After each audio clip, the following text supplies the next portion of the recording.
Jadi nggak pernah puas. Kalau orang tidak bersama Allah tidak akan pernah puas. Karena dalilnya, ya toh, di sisi Allah itu lebih dari di langit dan bumi itu di sisi Allah lebih baik. Ya dalilnya ya.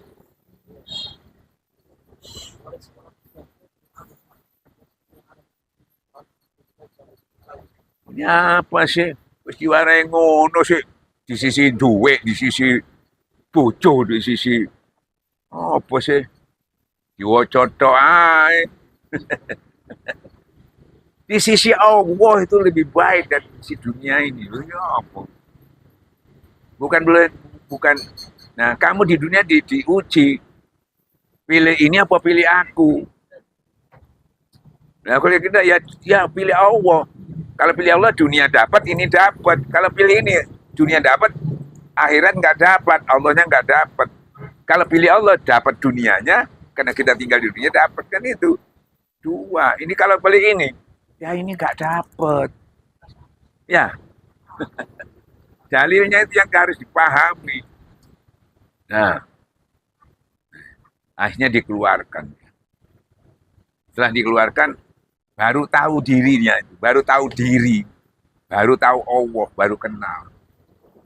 Makanya orang itu diuji supaya kenal kepada Tuhan. Apalagi ulama. Kalau sampai dia nggak belum kenal, diuji lagi, diuji lagi.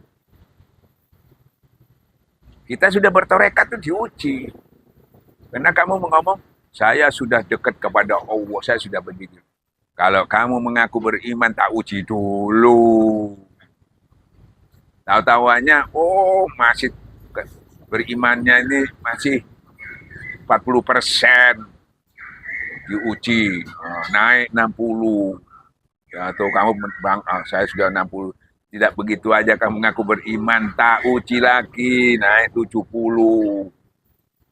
Maka kalau diuji itu kata Allah sampaikan berita gembira kepada orang yang diuji itu. Kamu dinaikkan pangkat derajatnya. Ya, nah kita kalau nggak paham loh, saya kok diuji padahal saya sudah bertorekan loh.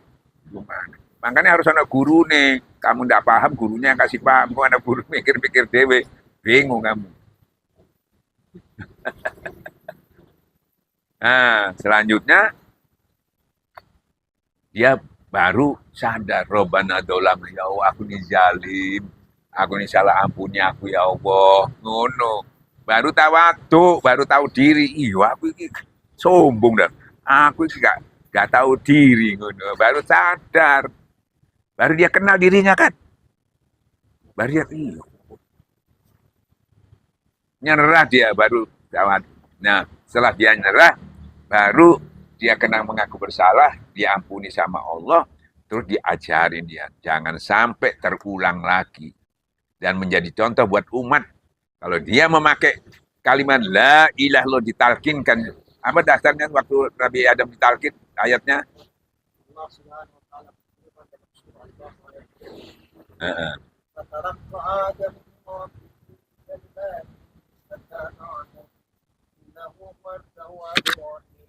Maka pada saat itu Nabi Adam mendapatkan talqin kalimat la ilaha illallah dari Tuhannya sehingga dia bertobat dan bertobatnya pun diampuni oleh Allah Subhanahu wa taala. Nah itu. Nah, baru dia diturunkan ke bumi. Nah di sini kamu akan diuji lagi. Yaitu kamu bisa bermusuhan, kamu bisa tergantung bagaimana kamu bisa menerima ujian-ujian lagi di dunia untuk mencapai surga. Ya toh? Jadi diuji lagi kedua. Kamu sudah dikeluarkan bagaimana supaya masuk. Nah ini kasih cuma la ilaha. Maksudnya jangan merasa tidak ada kamu, tidak ada semua, tidak ada kekuatan kecuali Allah. Pakai itu. Kalau dulu enggak merasa gitu, pokoknya kaya-kaya dia yang sudah yang maha kuasa. Ya toh? Padahal semua itu Allah yang nyiapkan gitu loh. Jadi dia tidak kenal, setelah itu kenal semuanya Allah. Nah, jadi terus dia bergantung kepada Allah setelah itu dia. Selalu dia merendahkan diri kepada Allah, ya Allah, tanpa pertolongan, tanpa petunjukmu. Nah, dikasih petunjuk, ditolong. Nah, makanya Allah itu mengatakan Allah membalikkan hati manusia. Kalau dia lagi kebablas, dibalik lagi supaya sadar. Nah, kalau dia sampai putus asa, dibalik lagi supaya itu. Itu yang dibalik-balik itu sebetulnya orang yang beriman. Supaya tahu bahwa semua kamu itu tangan Tuhan. Kalau kamu umpamanya seperti malam dengan siang ya. Kalau kamu waktu di atas, dibalik ke atas ya. Itu Tuhan diberi kelapangan supaya kamu tidak terlalu bergembira. Kamu tahu ini dari Tuhan. Dalilnya kan itu di hadits. Iya. Jadi Allah. Nah, nanti kamu diturunkan ke bawah. Supaya tahu bahwa kamu tidak punya daya. Tuhan semua yang ngatur. La haula wala quwata illa billah. Supaya kamu turun ke bawah itu supaya kamu, karena kamu tahu pasti kamu itu bisa ridho menerima, sabar menerimanya karena dari Tuhan. Jadi kita ini semuanya ini nggak punya apa-apa, dititipi semua. Mau diambil, kalau kamu merasa, kalau yang bahayanya, kalau kamu merasa memiliki, diambil, kamu sakit, salahnya kamu merasa memiliki. Kalau kamu nggak merasa, nggak sakit kamu. Jadi sakitnya itu karena kamu merasa memiliki. Kalau kamu nggak merasakan, aku juga gak duwe, PPN. Tapi kalau merasa, dicoba, salahmu dewe kon duduk barangmu kon ngakoni.